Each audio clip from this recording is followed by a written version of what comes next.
लोकसभा चुनाव को लेकर छत्तीसगढ़ के गोरेला पेंड्रा मरवाही में एनएसयूआई प्रदेश उपाध्यक्ष शुभम पेंद्रू से वीएनएम टीवी संवाददाता सूरज यादव ने खास बातचीत की।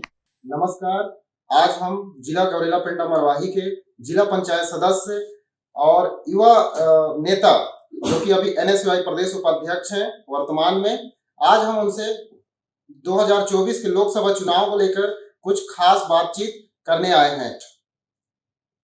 वीएनएम टीवी में आपका स्वागत है। सर्वप्रथम मेरे को वीएनएम चैनल को बहुत बहुत धन्यवाद कि आपने मुझे इस लायक समझा कि आप मेरे साथ बैठने का सोचे, और मेरे सभी क्षेत्रवासियों को मेरा सादर नमस्कार।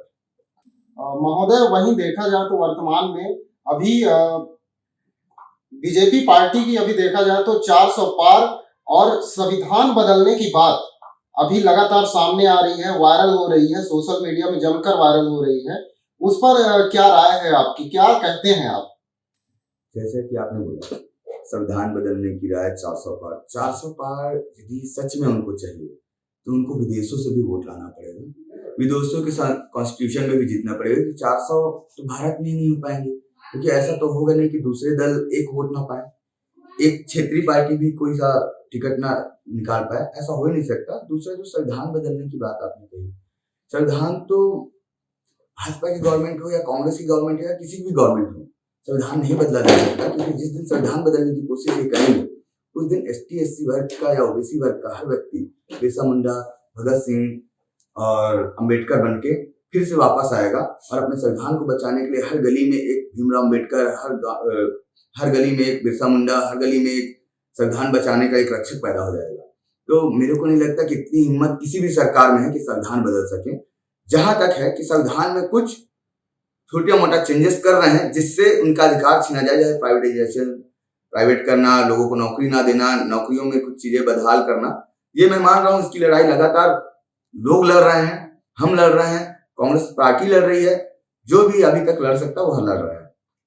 वहीं देखा जाए वर्तमान में बीजेपी की मैनिफेस्टो है वन नेशन वन इलेक्शन, इस पर क्या राय है आपकी?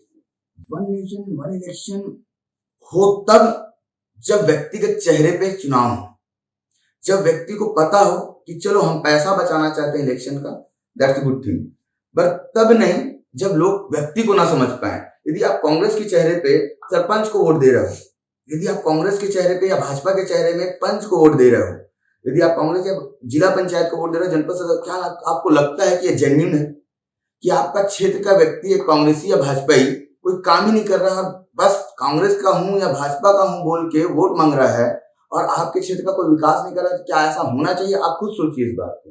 मतलब हमारे सोचने की बात नहीं है, आपके बोलने या मेरे बोलने की बात नहीं, आपको खुद ये गहन मंथन करना चाहिए कि हमको वोट किसी व्यक्ति को, विचारधारा को और उनके लाए गए मांगों को, उनके बताए गए कि हमने ये वादा किया है, उन पे वोट देना है, या फिर कि बस कांग्रेस या भाजपा को वोट देना है। वहीं मोदी जी का दावा है कि इस बार अगर 400 पार आया और मोदी की गारंटी अगर कामयाब हो गई तो दुनिया की तीसरी अर्थव्यवस्था के रूप में भारत को विकसित करेंगे। पहली बात तो 400 पार कभी होने वाले नहीं, इसका मैं गारंटी ले रहा हूँ। मोदी जी की क्या गारंटी है मुझे नहीं पता, पर 400 ना आने की गारंटी नहीं है। आप किसी को भी बुला सकते हैं मेरे पास, 400 नहीं आएगा, तय कर रहा हूँ मैं, या मतलब निश्चिंत हो जाएगी, 400 नहीं आएगा मतलब नहीं आएगा। दूसरी बात आपने क्या बोली कि यदि 400 आता है तो हमको तीसरी अर्थव्यवस्था में ले आएंगे। हमारे रोजगार, हमारे यहाँ की भुखमरी और हमारे यहाँ की गरीबी का इंडेक्स 10 साल पहले कितना था? 72 या 71 के बीच में था।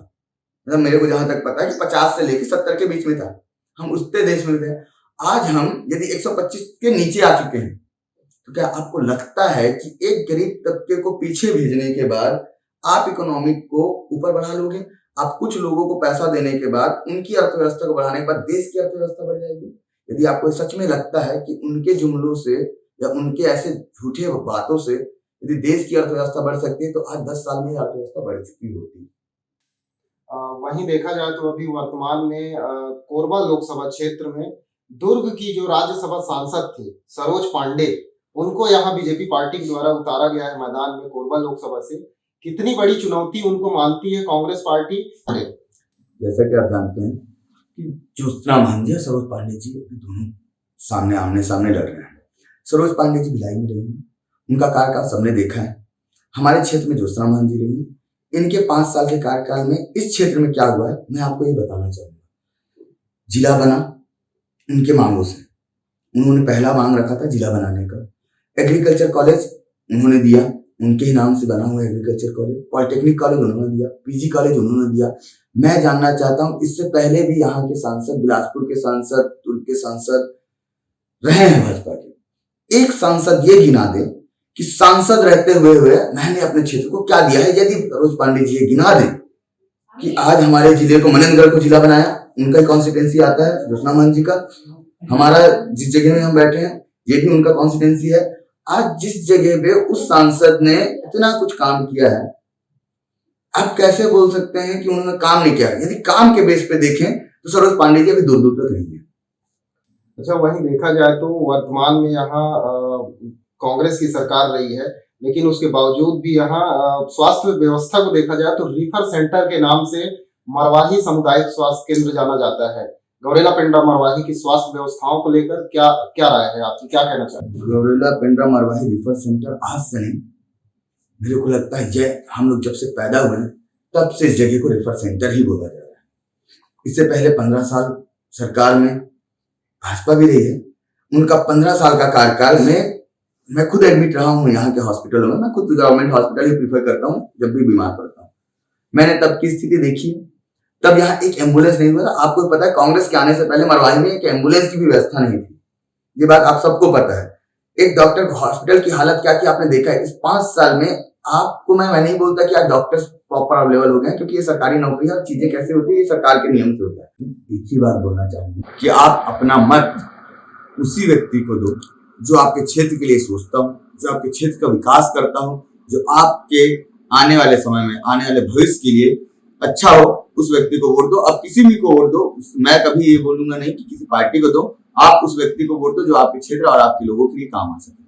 आज हमने शुभम पेंद्रो जो कि एनएसयूआई प्रदेश उपाध्यक्ष हैं, जिला पंचायत सदस्य भी हैं, अपनी कम उम्र में इतनी सारी उपलब्धियां हासिल की हैं, तो वहीं आज हमने इनसे बातचीत की, चुनाव से संबंधित बातचीत की, एजुकेशन पे बात की। जिला गौरेला पेंड्रा मरवाही से BNM टीवी के लिए सूरज यादव की रिपोर्ट।